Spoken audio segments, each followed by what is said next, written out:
बाणाई, काळजी नसावी, मी आहे. देवा, बराच वेळ झाला तुम्ही तात्काळ आहेसा. तुम्ही आणि बाणाई देवी दोघांनी बी विसावा घ्यावा. नाही, आता विश्रांती गडावर गेल्यावरच.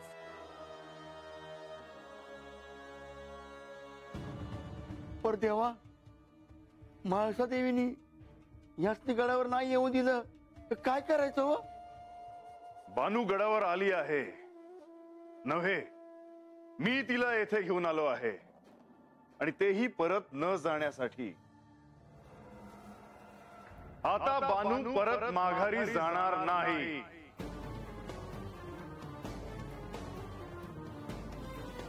आता बानू परत माघारी जाणार नाही.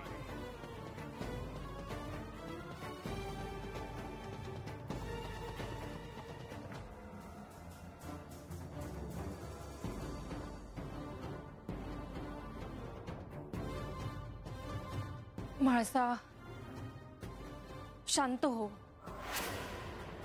ह्यातून काहीतरी मार्ग काढायला हवा. देवांना असं गडाखाली थांबवणं योग्य नाही. गेले 12 वर्ष हे जेजुरीत नव्हते, तरीही इथल्या प्रजेवर मी कोणतेही संकट येऊ दिले नाही. यांनी माझ्यावर सोपवलेले दायित्व मी योग्य प्रकारे हाताळले. माझ्या कर्तव्यात मी कोणतीही कमतरता ठेवली नाही, आणि त्याच्या बदल्यात मला काय मिळाले हे?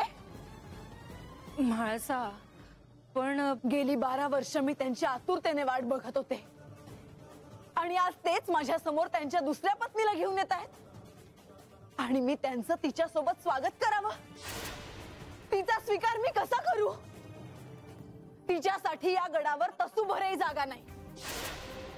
जे झालं ते झालं, त्यात बदल घडणं शक्य नाही. देव तिला घेऊन गडावर येणारच. नाही, हे शक्य नाही.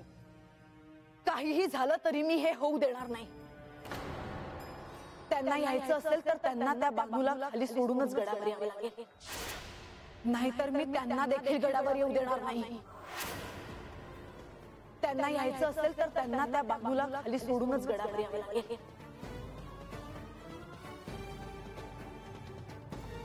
नाहीतर मी त्यांना देखील गडावर येऊ देणार नाही.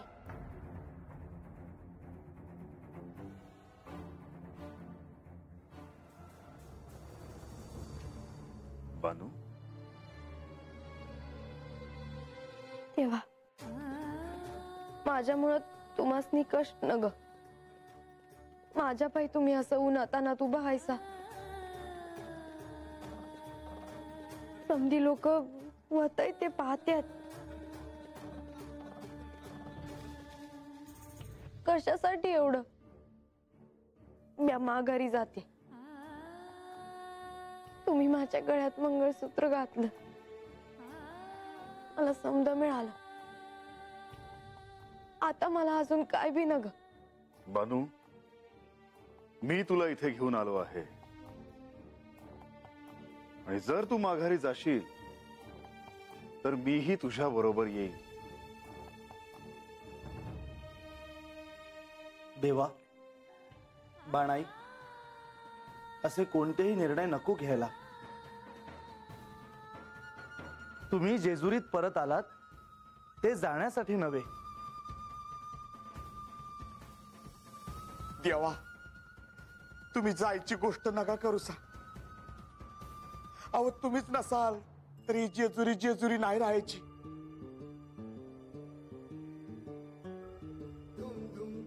श्री म्हाळसा देवींना मी भेटून येतो.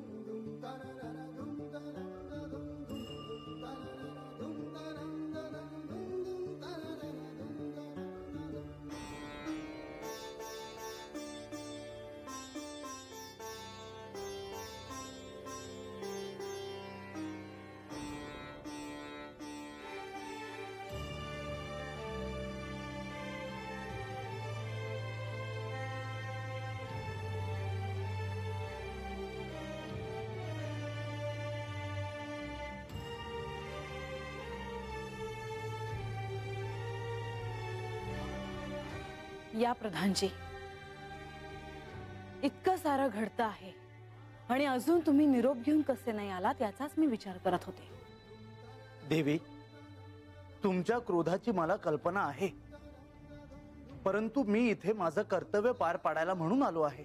आणि मला याची कल्पना आहे की ते कर्तव्य केवळ प्रधान म्हणून असेल, कारण बंधू म्हणून असलेलं दायित्व तुम्ही विसरला आहात प्रधानजी. त्यामुळे आता मी केवळ प्रधानजींशी बोलणार आहे, हे मला सतत ध्यानात ठेवावं लागेल. देवी, आपला क्रोध मी समजू शकतो, परंतु आपला बंधू म्हणून माझे कर्तव्य मी विसरलेलो नाही, हे मला तुम्हाला आवर्जून सांगावेसे वाटते आहे. तुम्हाला जर तुमच्या दायित्वाची जाणीव असती तर बानूचा आणि यांचा विवाह झाला नसता. हे बानूला घेऊन जेजुरीला आलेच नसते आणि मला त्यांच्यासाठी या गडाचे दरवाजे बंद करण्याची आज्ञा द्यावीच लागली नसती. तसे घडले असतेही कदाचित, परंतु जेव्हा मी चंदनपुरीला पोहोचलो होतो त्याआधीच श्री खंडेरायांनी बाणाईशी विवाह करण्याचे वचन दिले होते. देवी, आपण विसरत आहात, पण ते श्री खंडेराय आहेत, साक्षात महादेव. मी त्यांच्या वचनात हस्तक्षेप कसा करणार?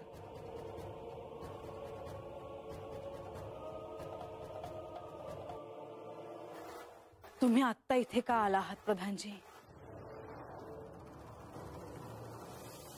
श्री खंडेराय बाणाईसह गडावर येत आहेत, त्यांना गडावर येऊ द्यावे. देवी, तुम्ही तुमची आज्ञा मागे घ्यावी. अशक्य आहे. देवी,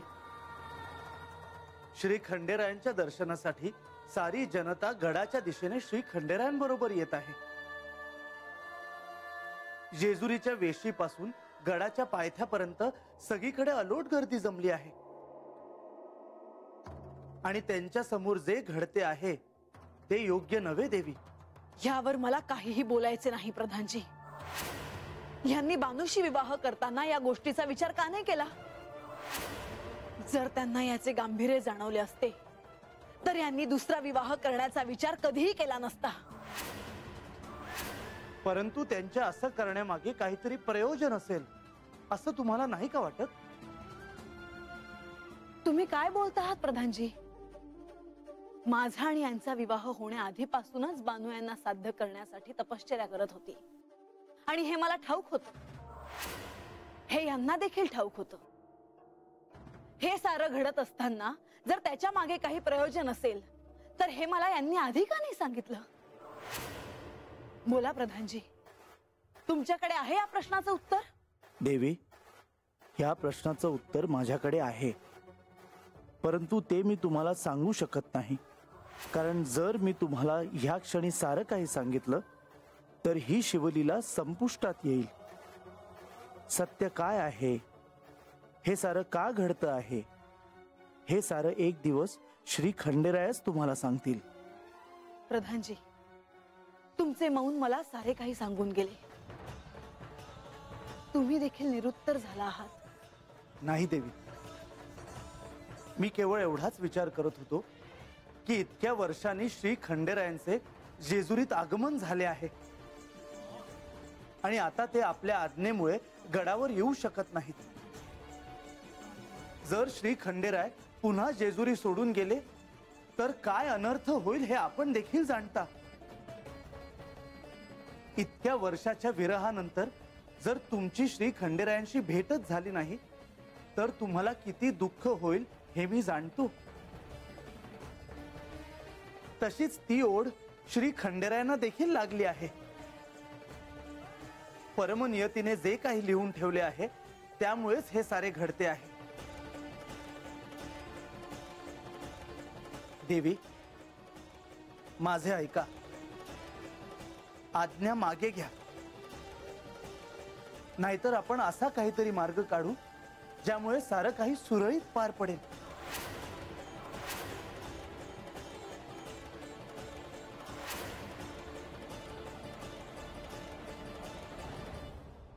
तुम्ही जे म्हणता आहात ते मला मान्य आहे, मी हा तह करायला तयार आहे.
प्रधानजी, काय निरोप आहे यांचा? देवी, आपण बाणाईला गडावर येण्यासाठी मज्जाव करू नये असा निरोप श्री खंडेरायांकडनं आला आहे. ज्याला मी कधीही मान्यता देणार नाही प्रधानजी. देवी, काहीतरी मार्ग काढायला नको का? मग त्यांनी माझी अट मान्य करावी. हा आणि हा एकमेव मार्ग आहे. ज्या बानूने माझा संसार मोडला, जिच्यासाठी हे मला सोडून गेले, जिच्याशी यांनी विवाह केला, त्या बानूसाठी या गडाचे दरवाजे कायम बंद असतील, कधीही उघडले जाणार नाहीत. त्यावर मी ठाम आहे. तिने माघारी जावे. देवी, आपण आपल्या अटीवर ठाम आहात आणि श्री खंडेराय त्यांच्या. आता माझ्या समोरच धर्मसंकट उभे राहिले आहे. म्हणजे तुम्हाला देखील त्यांची बाजू मान्य आहे तर? मला तुमच्याकडून हे अपेक्षित नव्हते बंधू. देवी, मी जे काही करतो आहे ते बंधू या नात्यानेच करतो आहे, हे तुम्ही जाणून घ्या. देवी, जसा मी तुमचा बंधू आहे तसाच मी बाणाईचा देखील बंधू आहे. मला माझ्या दोन्ही भगिनींची काळजी आहेच. पण हे जर मी तुम्हाला सांगितले तर तुमचा क्रोध अधिकच अनावर होईल हे मी जाणतो. देवी, मला असे वाटते आहे की आता आपण हे मान्य करायला हवे की बाणाईला श्री खंडेराय कधीच सोडून जाणार नाहीत. हे माझ्यासाठी अत्यंत कठीण आहे बंधू. परंतु मी देखील शक्यतो ते सारे प्रयत्न करून सारे काही जुळवून आणण्यासाठी तत्पर आहे. आता सगळं कसं जुळून येईल बंधू सांगा. माझ्या आणि यांच्या नात्याला जो तडा गेला आहे तो आता कसा पूर्ववत होईल. माझे आणि यांचे नाते आता भंग झाले आहे. नाही देवी, तुमचा उद्वेग मी समजू शकतो, परंतु तुमचे आणि श्री खंडेरायांचे नाते जन्मजन्मांतरीचे आहे. ते कधीही भंग पावणार नाही. नाही बंधू, तुम्हाला माझ्या दुःखाची कल्पना करता येणे शक्य नाही. देवी, श्री खंडेरायांपर्यंत काय निरोप पोहोचवावा? आता मी हे अखेरचे सांगते. यांची आणि माझी भेट व्हावी असे जर यांना मनोमन वाटत असेल तर यांनी गडावर यावं. पण त्या बानूला न आणता तिला या जेजुरीत त्यांनी कुठेही स्थान द्यावं. पण या गडावर मी तिला येऊ देणार नाही. या गडाचे दरवाजे त्यांच्यासाठी कायम उघडे राहतील, पण तिच्यासाठी नेहमीच ते बंद असतील. आता केवळ हाच मार्ग उरला आहे. श्री खंडेरायांना गडावर यायचे असेल तर बाणाईला न घेताच यावं लागणार. हेच सत्य आहे, हाच मार्ग आहे. आणि आता ह्याचा श्री खंडेरायांना देखील स्वीकार करावा लागेल. नाहीतर आहे त्यापेक्षा परिस्थिती अधिक बिकट होईल आणि मला असं होऊ द्यायचं नाही.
प्रधानजी.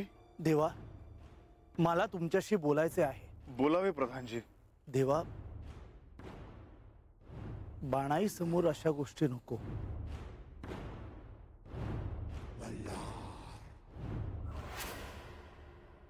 प्रधानजी, जे काही होत आहे ते स्पष्ट आहे. तेव्हा जे काही आहे ते समोरासमोर व्हावं. देवा, मी म्हाळसा देवींना भेटलो होतो. त्यांना चर्चेसाठी तयार केलं आहे. मग प्रधानजी, चर्चा येथे करावी का गडावर? देवा, आधी आपण बोलू, कारण प्रश्न तसा सुटलेला नाही. नंतर हवं तर तुम्ही म्हाळसा देवींशी बोलून घ्या. प्रधानजी, जे काही आहे ते आपण थेट आणि स्पष्ट सांगा. ही वेळ आडून बोलण्याची नाही.